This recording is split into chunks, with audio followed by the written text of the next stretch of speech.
ម្ដាយវិល័យខំកាត់កាលកូនប្រសាចោលក្រោយប្រពន្ធស្លាប់ក្នុងផ្ទះដោយសារភ្លើងឆេះបាន9ខែស្វាមីទៅចាប់ពាក្យជាមួយស្រីផ្សេង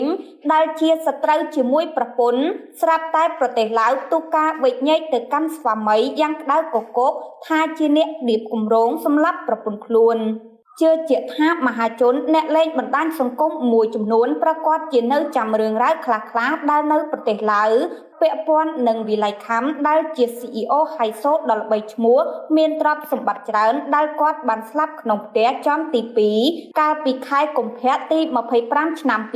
2025នៅវេលាម៉ោង5ទៀបភ្លឺដោយសារតែឆ្លងចរន្តភ្លើងនៅពេលដែលឆ្លងចរន្តភ្លើងនៅបន្ទប់ខាងលើគឺងងឹតខ្លាំងព្រោះនៅពេលដែលភ្លើងឆេះគឺដាច់ភ្លើងអញ្ចឹងមួយផ្ទះហ្នឹងគឺស្លាប់តែវិល័យខំម្នាក់ទេប្តីបងប្អូននៅជាន់ខាងក្រោមអត់មានអ្នកស្លាប់ទេព្រោះនៅពេលដែលឆ្លងចរន្តភ្លើងភ្លាមនៅពេលដែលងងឹតប្តីនិងប្រពន្ធបានរាវរកផ្លូវប៉ុន្តែចៃដន្យប្តីអ្នករាវរកផ្លូវតែដល់ពេលរាវរកផ្លូវឃើញទៅរកប្រពន្ធបែរជាបាត់ប្រពន្ធដោយសារតែងងឹតរកគ្នាអត់ឃើញប្តីក៏សម្រេចចិត្តហក់ពីលើផ្ទះមកចន្ទក្រោមចំណែកឯប្រពន្ធវិញក៏បានស្លាប់នៅក្នុងបន្ទប់តែម្ដង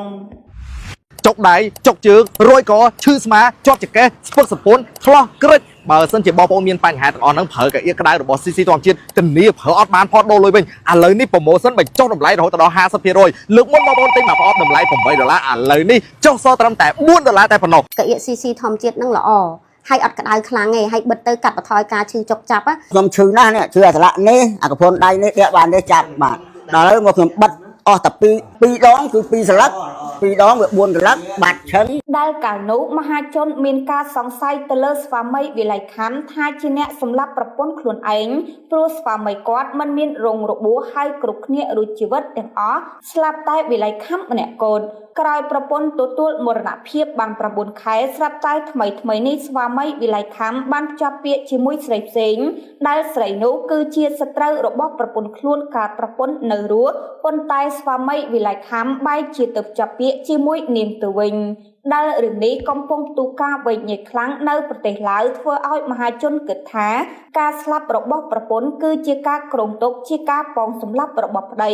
ដែលនៅក្នុងប្រទេសឡាវកំពុងសាររើរឿងក្តីនេះត្រឡប់មកវិញដើម្បីរកយុត្តិធម៌ឲ្យប្រពន្ធឬប្តីកុំឲ្យរងការចោទប្រកាន់ពីមហាជនទៀតស្របពេលដែលម្ដាយវិល័យខំចេញមកនិយាយថាគាត់លែងទទួលស្គាល់ថាស្វាមីវិល័យខំជាអតីតកូនប្រសាររបស់ខ្លួនទៀតហើយព្រោះឆាប់ចាប់ពាក្យលឿនពេកកូនគាត់ទៅបាត់បង់ជីវិតបាន9ខែសោះអ្វីដែលសំខាន់គឺស្វាមីវិល័យខំចាប់ពាក្យជាមួយនារីដែលជាសត្រូវកូនស្រីគាត់ទៀត